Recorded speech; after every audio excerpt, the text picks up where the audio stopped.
All right, welcome to Unit 10, Day 1. So we're in our new packet, the pink packet. And our first topic for this unit is similarity. So if you could flip to page 1 in the packet. So we want to know which of these images appears to be well scaled. So by well scaled, everything's in proportion to the original image. The original image is the top left one there of the bike. And hopefully you're able to pick out that this is the one that's well scaled. All the picture doesn't look distorted or stretched in any way, just a different size. So we basically do that thing with our phones when we zoom in or say zoom out. It's keeping the picture in all the same proportions, but just making it be larger or smaller. And that's an idea with similarity.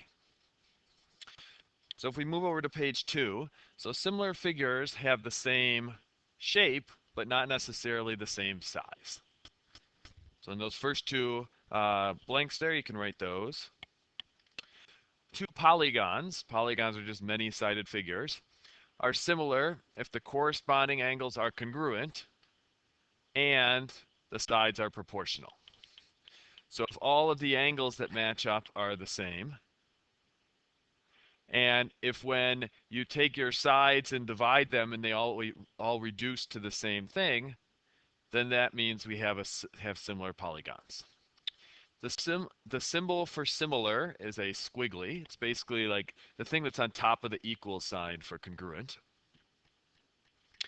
And whatever ratio you get for your sides, that's called the similarity ratio. So for example, if I told you that these two figures were similar, and here we had, let's say this is 6 and this was 8, we would do 6 divided by 8, and that reduces to 3/4. So we would say 3/4 is our similarity ratio for those. Moving down to the bottom of page 2, a ratio is a comparison of two quantities, and it can be written in 3 different ways. You could do a ratio as a fraction. You could also do it with a colon, or you could see it just with the word 2. So it could be written as 2 to 3. And that basically means for every 2 parts in the first one, the second one has 3 parts. And it doesn't necessarily mean things are 2 and 3, could be some multiple of 2 and 3. So 2 and 3 could be doubled, tripled, quadrupled, or multiplied by something that's not nice. It could be multiplied by 1.5 or something like that. A proportion is when two ratios are equal to each other. And something we will work with in this unit is the product of the means is equal to the product of the extremes. And basically what that means is cross multiplying works. And that's probably something that you've done in earlier courses. And let's just show you what's meant by that. So if we have 1/2, hopefully you could agree that that's the same as 2/4. Well, the extremes would be the largest and the smallest in this case. So our extremes would be 1 and 4. And the means would be the ones that are in between the smallest and the largest. So this is saying when we multiply those extremes, so 4 times 1 to give us 4, should be equal when we multiply the means 2 times 2, which is 4. And it is. So if we go over to page 3, we'll work on solving for things in a proportion. If 5 over x is equal to 20 over 3, we know those fractions should be the same. So we can cross multiply. When you cross multiply, there should no longer be a fraction. So we'll have 5 times 3 is 15, and we'll have 20 times x is 20x. After that, we just work to solve for the variable. So we'll divide both sides by 20. And 15 over 20, 5 goes into both of those, so that reduces to 3/4. Over in B, 8 times y will give us 8y. If you've got something that's multiplying a binomial or could be a trinomial, usually we'll just see binomials. Binomial means there's 2 parts. We've got to make sure it distributes. So I like to write it first as just 4 times and then put the y plus 3 in parentheses. That then allows me to see and remind myself, oh yeah, the 4's got to distribute to both of them. So this would give us 8y equals 4y plus 12.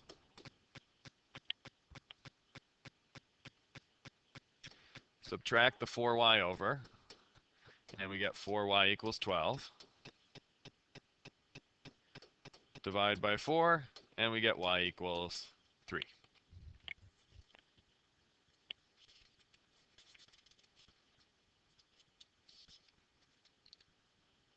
Going down to the bottom, we'll do similar idea. N times 18 is just 18n.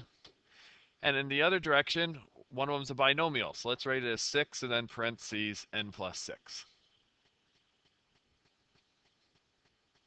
So we'll distribute the 6 through, and we'll get 18n is equal to 6n plus 36.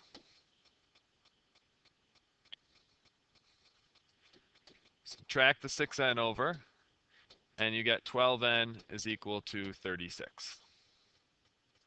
Opposite of multiplying by 12 is dividing by 12, so we'll divide both sides by 12, and we just get that n is equal to 3.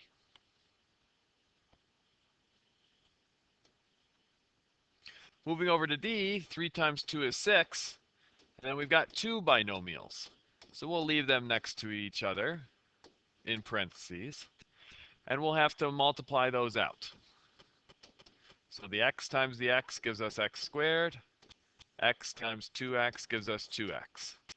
The negative 3 times x gives us negative 3x, and the negative 3 times 2 gives us negative 6. We can combine like terms over on the right, which will give us x squared minus x minus 6. When you have a mixture of x's and x squareds, we want to get everything on the same side so that it's equal to 0. And we like to have the biggest powered term to be positive. So because the x squared is already positive on the right, we want to bring everything over to the right, so we'll subtract that 6 over. This will give us x squared minus x minus 12.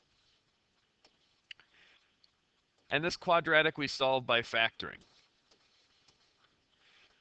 So we always want to add to what's in front of the x and multiply to what's the constant. The constant is the thing with no x's. Now this works if there's a 1 in front of the x squared, which we have here. So we want to multiply to negative 12, and we want to add to negative 1. So we've got to try and think of two numbers that will multiply to negative 12. So that tells us one should be positive, one should be negative. And then when we add them, they give us negative 1. Well, the two things that will do that are negative 4 and 3. So we'll have factors of x minus 4 and x plus 3. And then we set those each equal to 0. And to solve, we'll get x by itself. So we get x equals 4. And x equals negative 3.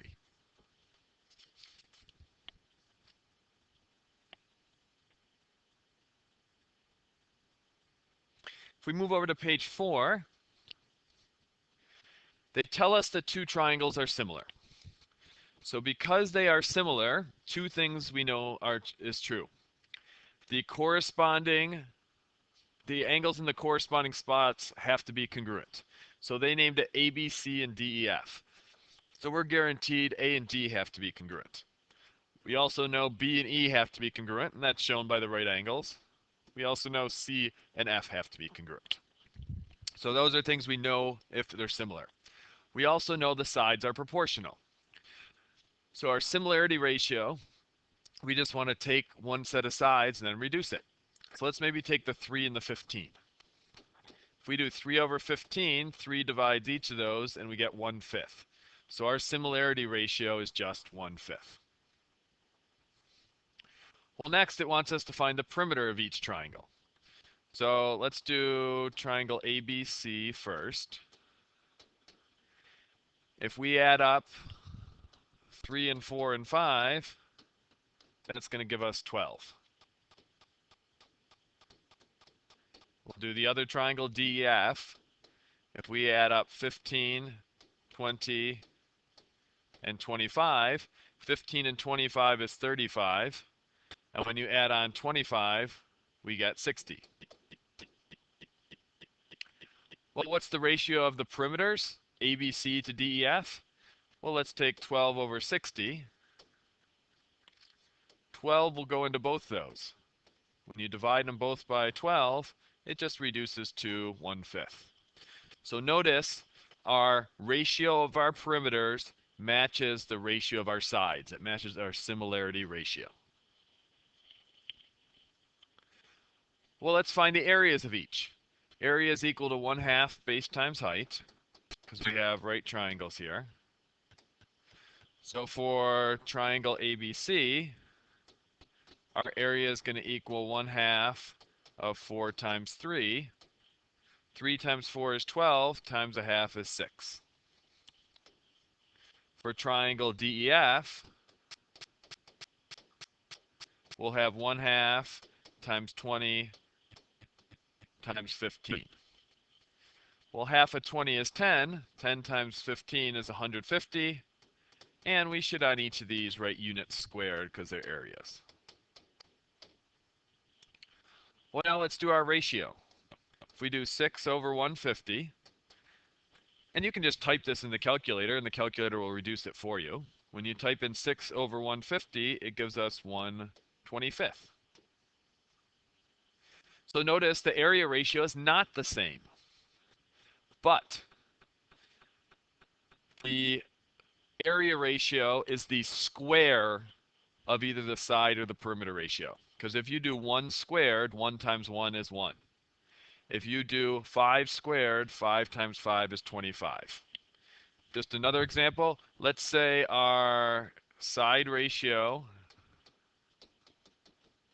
was 2/3, then our perimeter ratio would also be 2/3, but our area ratio would be those squared, so it would be 4/9. So if we go down to the bottom, we can generalize that. If the similarity ratio is A over B, then the perimeter ratio has to be A over B. The areas would be those squared, so it'd be A squared over B squared. Now it all comes down to units. Say our sides were measured in inches, the perimeter would also be in inches, so that's why it's the same. But the area would be inches squared. That's why the A and B get squared. Well, if you went to the medians are just a single length of a segment that would also be in inches, so their ratios would just be A over B. Altitudes, it's just a single segment, so that would be A over B as well. So anything that would be measured and just be like inches or centimeters, that'll have the same ratio as the sides, but because it's squared, when you do areas, we have A squared and B squared. Now, we won't really see it, I don't think, in this unit, but if you had volumes, because volumes units would be like inches cubed, then your ratio would be A cubed over B cubed. All right, moving over to page 5, we got 2 rectangles they tell us are similar. So that means we know the corresponding angles are congruent and the sides are proportional. So the area of the rectangle A is 88 millimeters squared. We want to know the area of the second one. Well, what we can do is let's find the ratio of the sides.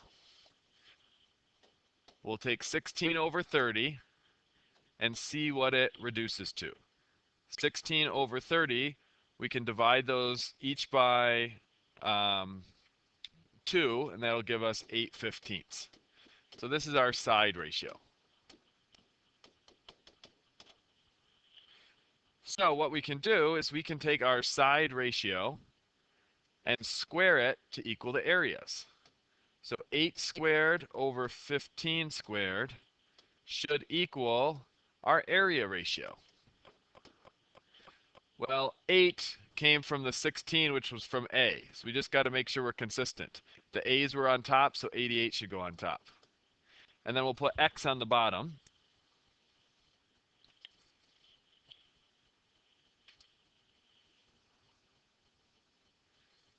So we're going to cross multiply. We'll do 8 squared times X. Well, 8 times 8 is 64, so we get 64X. Then we're going to do 15 squared times 88.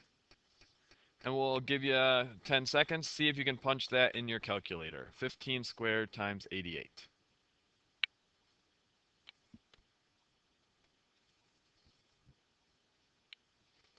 And we should get 19,800 for that. So to solve for x, we got to divide the 64 over. Punching that in our calculator, we get either 2,475 eighths, or if you switch it to a decimal, you get 309.375, and those are both millimeters squared. So either of those would be okay answers because the decimal terminates. If the decimal did not terminate, we would want to leave it as a fraction. Now, if you wanted the decimal, remember, after you get the fraction, scroll up and highlight the fraction, hit enter to bring it down, and then do control enter to switch it to a decimal. Don't just automatically do control enter, you got to bring it down first. All right, next one is going to be very similar. We've got our side ratios. Now notice one of these figures is kind of twisted of the other. So if you took this one and kind of flipped it and then turned it that way, the 15 and the 2.4 would match up. So we've got a side ratio. We want to find an area. So if you want to end up with an area ratio, take your side ratio, 2.4 over 15, and square them both. And this should now equal the area ratio. Well, ease was the 120, so that should go on top.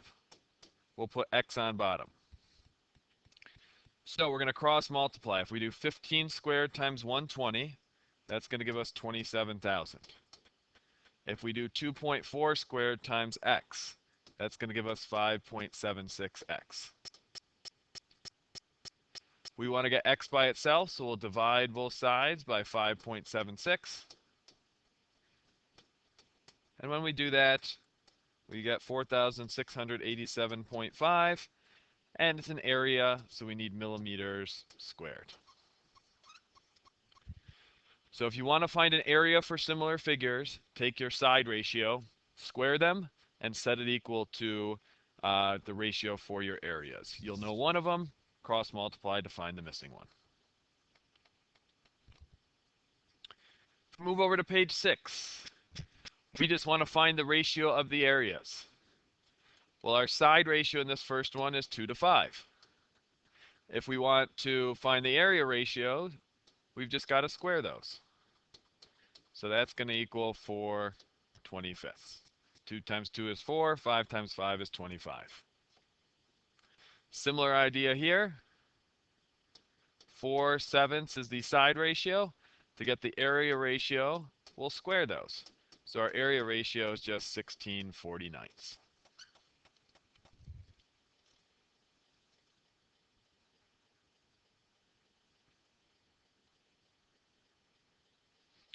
Down in the bottom, we've got a triangle. DE is parallel to BC. So if DE is parallel to BC, that means these are congruent corresponding angles. The small triangle and the big triangle, here's our small triangle, here's our big triangle. Notice if I trace them, they share angle A. So angle A is actually reflexive, and we will see reflexive angles a lot with this type of picture. So if you've got a small triangle that's sitting right in the angle of the bigger triangle, you'll be able to use reflexive for angles. So that'll come up quite a bit in this unit. Well, because of that, the third angles would also be the same by congruent corresponding angles. So therefore, these must be similar. They tell us that BC is 3 times DE. So that means we know that our side ratio must be 1 to 3, since BC is 3 times DE. So the top here, this is our DE, and then it got multiplied by 3 to give us BC. So BC is the bigger one. So if the area of triangle ABC, the big one, is 54, we want to find the area of the smaller one, ADE. Well, we want to do area, so we'll square each of these. We were given the 54, which was the bigger one, so we'll put 54 there, and we'll call it x on top. We'll cross multiply. 1 squared times 54 is just 54. 3 squared is 9, so we get 9x. We'll divide both sides by 9, and we'll get 6 for x. They don't tell us units, so we should write units squared.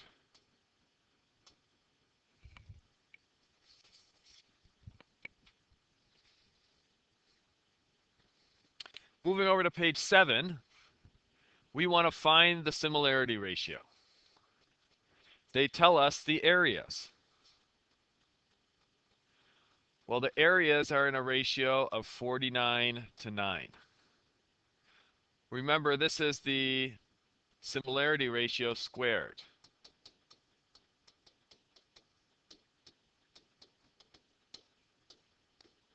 So we want to undo the square to get the similarity ratio.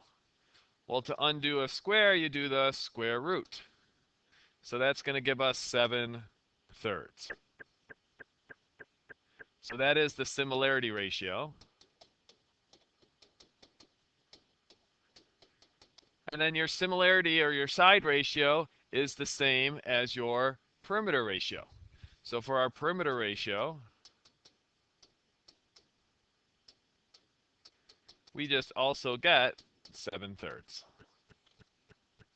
And that's because if your similarity ratio is A over B, the perimeter ratio is also A over B. For the next one, we've got 18 over 32. Well, notice this reduces. This will give us 9/16 if we divide them both by 2. Well, we're going to take the square root of each of those, and that'll give us 3/4 for our similarity ratio.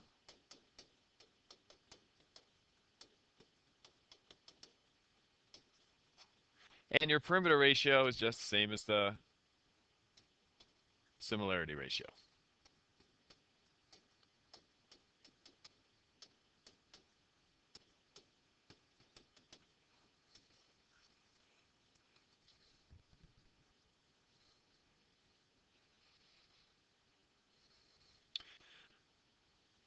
So down at the bottom, when you have a figure and it's scaled by a certain factor, so say all the sides are multiplied by 2 or 3 or a half, the preimage and the image are referred to as scale drawings.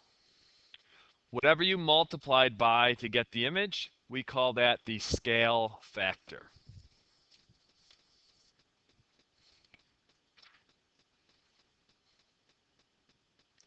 So if our sides were all doubled, we would say the scale factor is 2. If our sides were all tripled to get from one to the other, the scale factor would be considered 3. So one last page for this video, we're going to go to page 8. So they said one is a scale factor of the other, and it's multiplied by r. So that means these figures are similar, and we want to know true or false and correct them if they are false.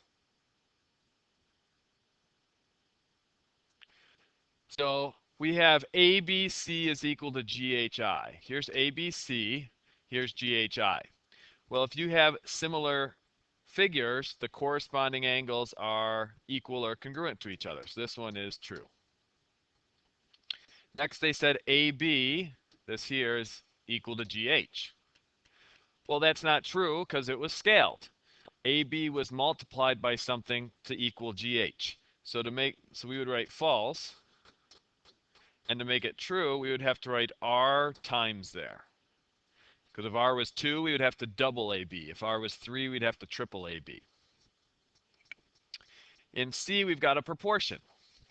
AB is over GH, so that makes sense. They match up. BC should be over HI. So this is not correct, so we'll write false. And this one should be HI for it to be correct. In D, our perimeter of the big one is equal to R times the perimeter of the small one. Well, yeah, if all of our sides are just multiplied by R, the perimeter should be as well. So this is true. But the areas, remember, it should be squared. So this one's going to be false because it would be multiplied by the square of that scale factor. All right, last ones for this video. what's the effect of the area of the rectangle if the height is doubled and the base is left unchanged? So what we're going to do is we're going to take a rectangle. We'll call this 3 and we'll call that 2. And 2 times 3 will give us 6. So that's our comparison one. So now they're going to say the height is doubled and the base is left unchanged. So this is now going to be 4. Our base is going to stay as 3. Well, 3 times 4 is 12. So we find that our area is doubled. So we'll keep the first one the same. Now they're saying the base and height are both doubled. So this will be 6, this will be 4. 6 times 4 is 24. Well, 24 is if you quadruple 6.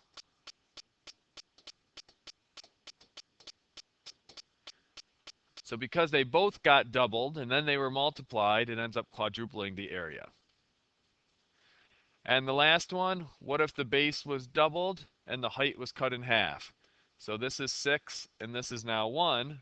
Well, 6 times 1 is 6, so it stays the same. Because if you're doing a times 2 and then a times 1/2, that basically takes you right back to where you started. All right, that's it for this video. So you got day 1 homework to be working on. Have a great rest of your day.